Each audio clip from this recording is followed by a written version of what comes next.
강의사는 증시 각도기. 안녕하세요. 증시 각도기 시청자 여러분, 투자자 여러분, 덕이마을 여러분, 반갑습니다. 네, 설날 연휴의 마지막 날이 지나고 있는 2월 2일 아침입니다. 여러분, 설 명절 잘 보내셨나요? 이쯤 되니까 굉장히 아쉬운 분들도 많을 거고, 내일 회사 출근 어떻게 하나 이런 생각을 하시는 분들도 있을 것이고요.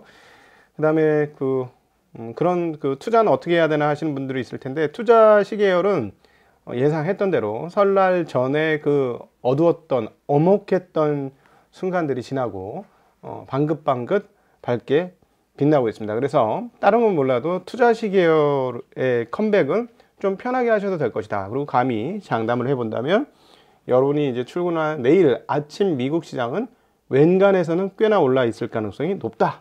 이렇게 왜 그런지는 조금 이따 말씀드릴게요. 저는 오늘 처갓댁에 와서 이렇게 여러분들 만나게 되었는데요. 뒤에 멋있지 않습니까? 저희 장모님께서 직접 다 술을 내놓은 병풍이 있더라고요. 와, 이렇게 귀한 게 있었어요. 그래서 저 주세요 이러고 앞으로 이렇게 이 앞에서 계속 방송을 하겠습니다 하고 달라고 지금 저희 장모님을 꼬시고 있습니다. 어떻게 마음에 드시나요? 화려하죠? 약간 중국에 온 것 같아요. 약간 발긋발긋하니까 중국 사람, 니하오? 중국 사람 같기도 하고. 근데 어쨌든, 굉장히 멋있습니다. 자, 오늘 특별한 환경에서 여러분 만나보게 되는데요. 시장 분위기가 상당히 많이 바뀌었어요. 어떻게 바뀌었냐? 드디어 리스크 온으로 바뀌었습니다.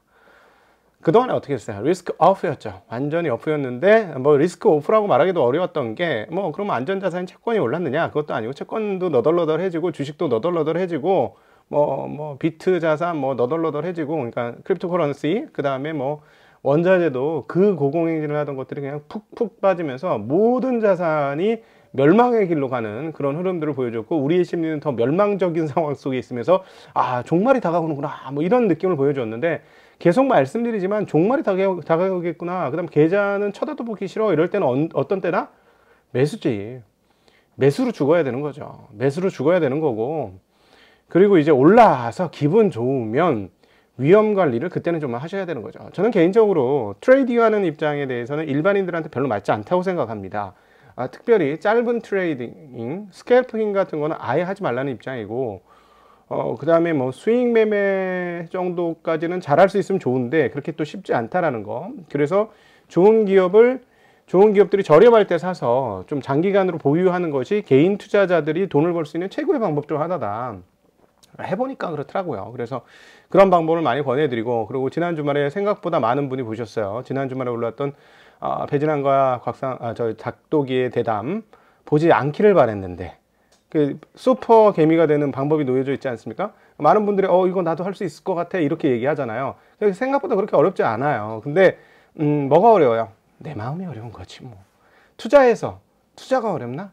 내 마음이 어렵지. 내 마음 지키기가 어려운 거예요. 항상 그렇습니다. 그래서 내 마음이라는 산을 돌파하고 나야 투자에서 좋은 결과가 나는 거거든요. 이렇게 뻔한 얘기인데 너무 반복해서 지루할 수도 있는데, 일반적인 투자를 좀 해본 사람들조차 이걸 제대로 잘 몰라요. 그래서 굉장히 쉬운 얘기인데 어렵다라는 거죠. 왜냐하면 인간이니까. 인간의 본성을 거슬러야 하는 거니까. 연어처럼 인간의 본성이 흐름을 거슬러서 올라가야만 좋은 결과를 얻으니까 말이죠. 내가 인간인데 인간의 본성을 거슬러? 그러면 인간이 아니기를 택하는 건가? 비인간인가? 네. 또 이렇게 철학적 논의로 가면 안 되겠기에 다시 돌아오면서 그렇습니다. 왜냐하면 시스템이 다르기 때문에요. 일반적인 그동안에 우리 인간이 걸어왔던 수렵 채집 사회에서의 본성과 투자 세계, 금융 세계에서의 본성은 전혀 방향성이 반대이기 때문에 같은 방향으로 가서는 절대 좋은 결과를 얻을 수 없다는 것이죠. 자, 도대체 미국 시장이 어떻게 됐길래 이렇게 딴소리가 많으냐? 자, 본론 들어가서 하락으로 시작했습니다. 왜냐하면 전일 워낙 많이 올랐기 때문에 하락할 수 있었죠. 그런데 또다시 부스터가 매겨졌어요. 어떤 부스터?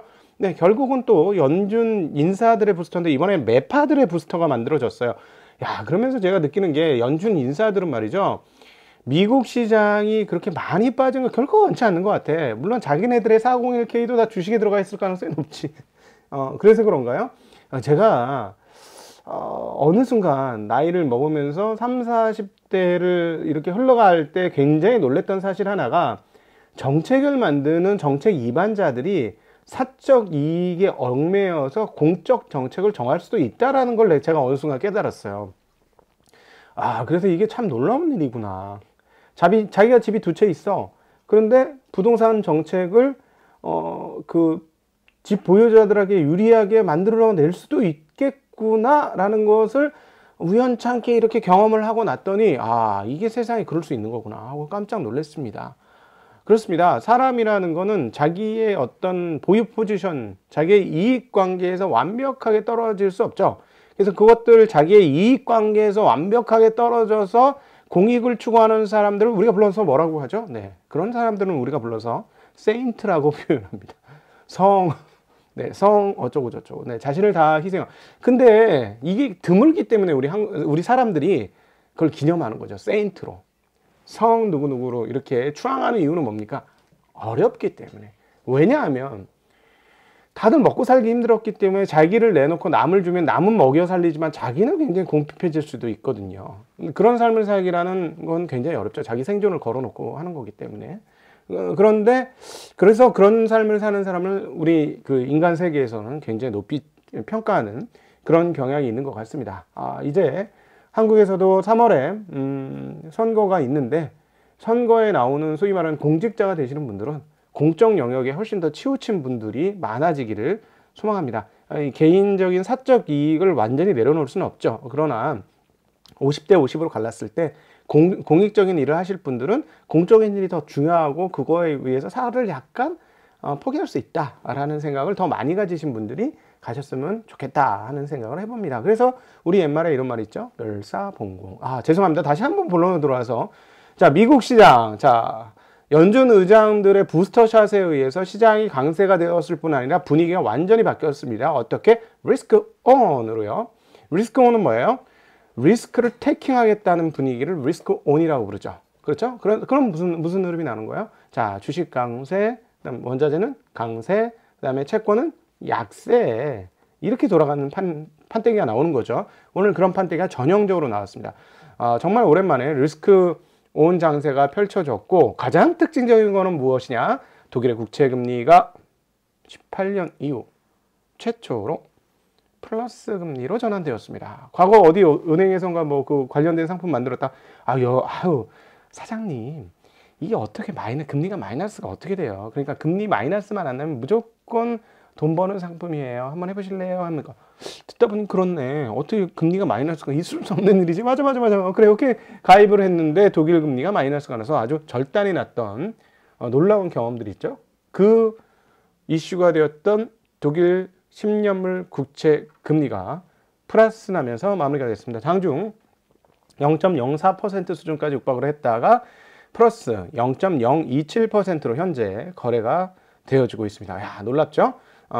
그리고 그 오늘 미국 시장은 그 유럽 시장보다는 높게 오르지 않았어요. 유럽 시장은 1%대 올랐는데 유럽은 뭐 최근에 못 올랐으니까 미국보다. 그래서 1%대 올랐는데 하락으로 시작했는데 시장은 점점 중간 점심부터 점심부터 쫙 위로 치솟으면서 상당히 많이 올랐습니다. 그리고 기술주들이 나스닥이나 다우보다는 훨씬 더 많이 오르는 그런 양상을 보여줬어요. 그래서 나스닥은 최근 3거래일간 죄송합니다. 약 5%의 상승세를 시현을 했습니다. 자, 그리고 또 원자재도 많이 올랐는데요. 니켈, 알루미늄 등이 모두 올랐고요. 오늘 특징적인 건 음식료, 농산물 가격이 대체적으로 오히려 비철금속보다도 큰 폭의 1~2% 이상의 대체적인 상승세를 보여주었습니다.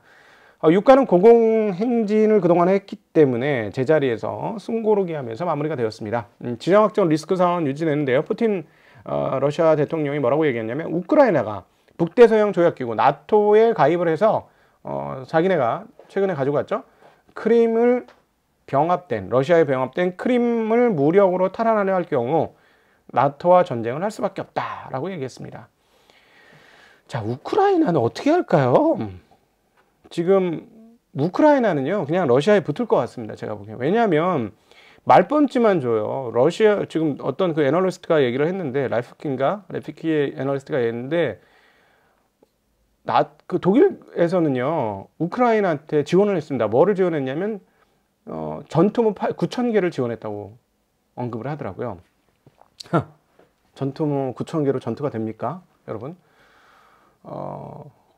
이거는 싸웠다 하면 우크라이나는 폐허가 되는 거죠. 현재 상황이면. 근데 도와주겠다고 해놓고 부도 처리하고 또 도와주겠다고 말펀치 만들고, 사실은 미국 입장에서는 전쟁을 하는 게 굉장히 부담스럽죠. 왜 그런지 아세요? 이게 금융하고도 연결되어 있는데요. 달러화는 왜 달러화가 기축으로서 유지가 되는 겁니까? 달러가 달러로서의 그 자리를 잡는 것, 기축으로서 그 유지를 하는 것, 그 이유는 미군의 군사력에 있죠. 전 전적으로 그렇게 생각합니다. 미군의 군사력 없으면 지금 달러 기축이 통할까요? 저는 안 통한다고 봐요. 까불지 마, 죽어. 그럼 벌벌 떨잖아요. 그러니까 달러가 기축이지. 까불지 마, 죽어 이러는데 아이고 웃기네 이러면 달러 기축 안 됩니다. 그러면 이제 대대적인 뭐 엄청난 일이 벌어지죠. 크립토 커런시도 아마 난리가 날 거예요, 여러분. 만약에 이거는 정말 세계적인 현상인데, 지금 그런 쪽으로 갈까봐 중국을 자꾸 때리는데, 중국은 이제 금융이 준비가 안 돼서 그걸 못 하는 건데, 근데 유대인들이 또 넘어갔잖아요. 앞으로 몇십 년 후에는 바뀔 수 있는 상황이 벌어지기 시작하는 거죠. 그 최고의 금융쟁이들인 유대인들이 중국에 넘어갔으니까. 자, 미국이 러시아를 때렸는데 완벽하게 제어를 못하면 미국 능력에 대한 상당한 그 의혹을 가질 수 있습니다, 세계에서. 그리고 러시아는 약한 적은 아니잖아요. 아주 강한 적이기 때문에. 그리고 또 이쪽은 상처가 많아서, 그래서 자기네 땅에서 싸우면 결코 또 우크라이나나 이런 지역들은 좋아할 리가 없죠. 네, 그래서 아마도 우크라이나의 최근 그 태도를 보면 이제 했는데 저쪽에서 뭔가 안 오니까 뭔가 이렇게 달라는 식으로 다 신용을 했는데 안 주니까 러시아하고 대체적으로 그냥 협상을 하면서 마무리하는 쪽으로 가게 될 가능성이 지금은 상당히 높아 보인다. 근데 이거를 자기네 권역으로 끌어들이기 위해서는 하지만 그만큼 열심히는 안 하고 있다. 그렇게 보여집니다. 미국이나 유럽이나 말이죠. 아직 뭐 저는 이쪽 전문가는 아니지만 래피키님이 주신 자료를 검토해 보건데 충분히 그럴 수 있는 상황이다. 이 부분에 대해서는 김지윤 님의 그 블로그, 유튜브에 가보시면 더 정확히 보실 수 있겠습니다. 자, 어찌되었건 이번 흐름에서 중요한 포인트 중에 하나는 이제 달러가 최근 강세를 하고 나서 조금 승고르기를 연출했는데요. 유로 쪽에서도 강한 인플레이션이 나올 것이다 라는 전망이 나올 수 있죠. 네, 그리고 또 유로도 금리 인상을 결국 할 것이다 라는 생각이 있습니다. 그게 바로 독일 국채의 강세로 표현되었다. 그래서 18년 이후로 최초로 플러스 쪽으로 전환을 했고요. 이게 이제 이렇게 되니까 달러 강세도 이제 숨고르기를 할 가능성이 높습니다. 이런 흐름들이 지속될 경우에는요. 네, 그래서 그것도 앞으로 재미난 포인트, 금융의 포인트가 될 것 같고요. 자, 미국 쪽도 채권 금리가 모두 약세가 되면서 10년물 국채 금리가 1.8에 육박한 1.795%를 현재 기록을 하고 있고, 미국 2년물은 1.169, 그 다음 30년은 2.117%를 기록을 하고 있습니다. 자, 좁혀들었던 10년, 2년 장단기 금리 차는 약간 소폭 벌어지긴 했고요. 자, 그리고 지표들을 한번 살펴보죠. 지표들 살펴보고 오늘 메인 흐름으로 가죠. IHS 마켓의 1월 제조업 구매관리 지수 PMI가 55.5로 나왔습니다. 작년 10월 이후로는 가장 낮은 정도의 수치를 기록했고요. 공급자관리협회 ISM의 1월 제조업 구매관리 지수 PMI 지수가 57.6이 나왔습니다. 전달에 58.8보다는 떨어졌고요. 예상치 57.4보다는 조금 높게 나왔고, 역시나 작년 10월 이후로는 3개월 연속 하락하는 흐름들을 보여주었습니다. 다 중요한 포인트가 하나 나옵니다. 이제 구인 이직 보고서, 미 노동부 JOLTS 구인 구직 보고서. 자, 12월 채용 공고는 1,090만 건으로 전월보다 증가했습니다. 12월 전체 퇴직자 수는 590만 명, 전월보다 30만 5천 명 줄어들었습니다. 이직을 위한, 이 중에서 자발적 퇴직은 430만 명입니다.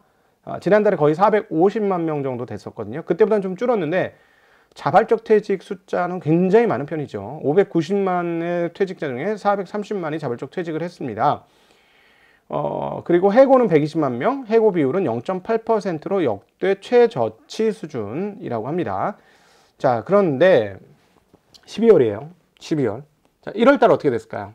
1월달 고용이 어떻게 됐을까요? 고용이 엉망이 됐을 것 같습니다. 왜냐하면 지금 백악관이 이미 경고를 했는데요. 이번에 오미크론 영향으로 1월 고용 수치는 별로 좋지 않을 것이다 라는 얘기를 했는데, 왜냐하면 5일부터 17일 사이에 조사를 했다.